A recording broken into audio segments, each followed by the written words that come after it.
नमस्कार दोस्तों, आप सभी का टॉप वन हिंदुस्तान चैनल पर स्वागत है। तो दोस्तों 26 जनवरी नज़दीक आ रही है और इसी दिन हम सभी गणतंत्र दिवस मनाएंगे। गणतंत्र दिवस के अवसर पर विभिन्न स्कूल, कॉलेज और सरकारी दफ्तरों में कार्यक्रम आयोजित होते हैं। ध्वजारोहण के अलावा कई स्कूलों में निबंध लेखन और भाषण प्रतियोगिताएं भी होती हैं।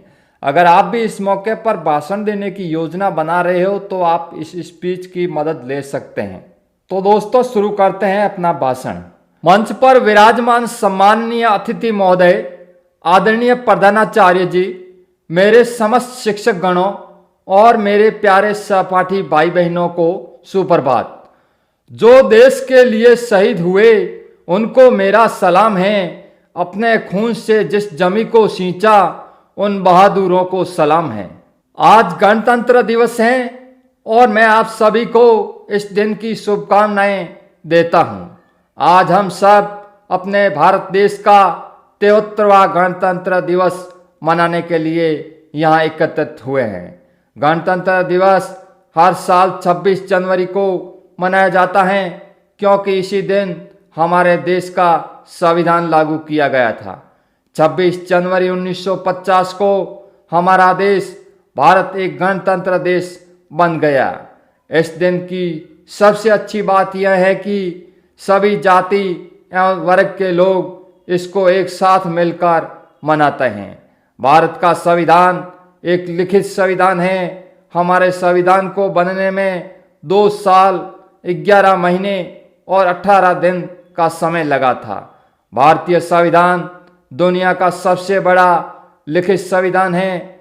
26 जनवरी 1950 को डॉक्टर राजेंद्र प्रसाद ने गवर्नमेंट हाउस के दरबार हॉल में भारत के पहले राष्ट्रपति के रूप में शपथ ली थी।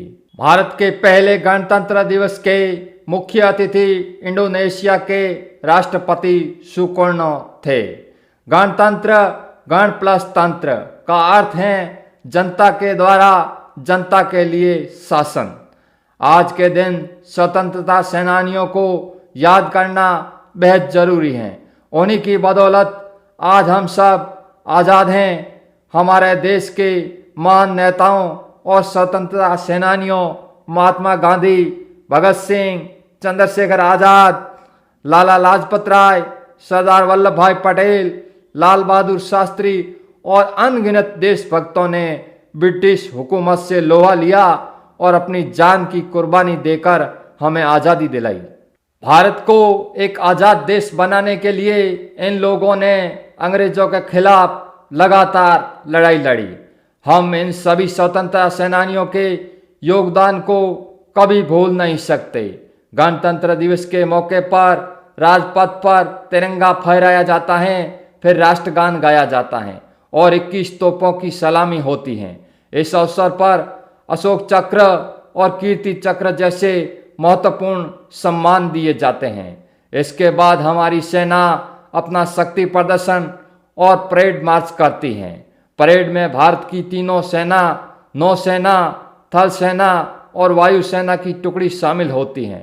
परेड में तरह तरह की झांकियां दिखाई जाती हैं जो लोगों का मनोरंजन करती हैं।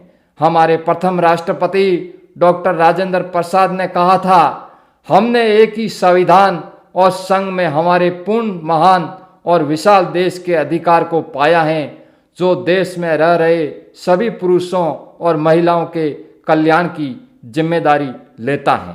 मगर हमारे लिए यह बहुत ही शर्म की बात है कि आज़ादी के इतने वर्षों बाद भी हम आज अपराध, भ्रष्टाचार और हिंसा जैसी समस्याओं से लड़ रहे हैं। अब समय आ गया है कि हमें दोबारा एक साथ मिलकर अपने देश से इन बुराइयों को बाहर निकाल फेंकना है। जिस तरह हमारे स्वतंत्रता सेनानियों और महान नेताओं ने अंग्रेजों को इस भारत देश से निकाल फेंका था, हमें अपने भारत देश को एक सफल, विकसित और स्वच्छ देश बनाना होगा। हमें अपने भारत देश की गरीबी, बेरोजगारी, अशिक्षा, ग्लोबल वार्मिंग, असमानता आदि जैसी चीज़ों को अच्छी तरह समझना होगा और इनका हल निकालना होगा। आइए हम सब प्रतिज्ञा लेते हैं कि हम इसी तरह देश की एकता और अखंडता को बनाए रखेंगे और देश के विकास में बढ़ चढ़कर योगदान देंगे। इसी के साथ मैं अपनी वाणी को विराम देना चाहूँगा। मेरे भाषण को सुनने के लिए आप सभी का धन्यवाद। जय हिंद, वंदे मातरम।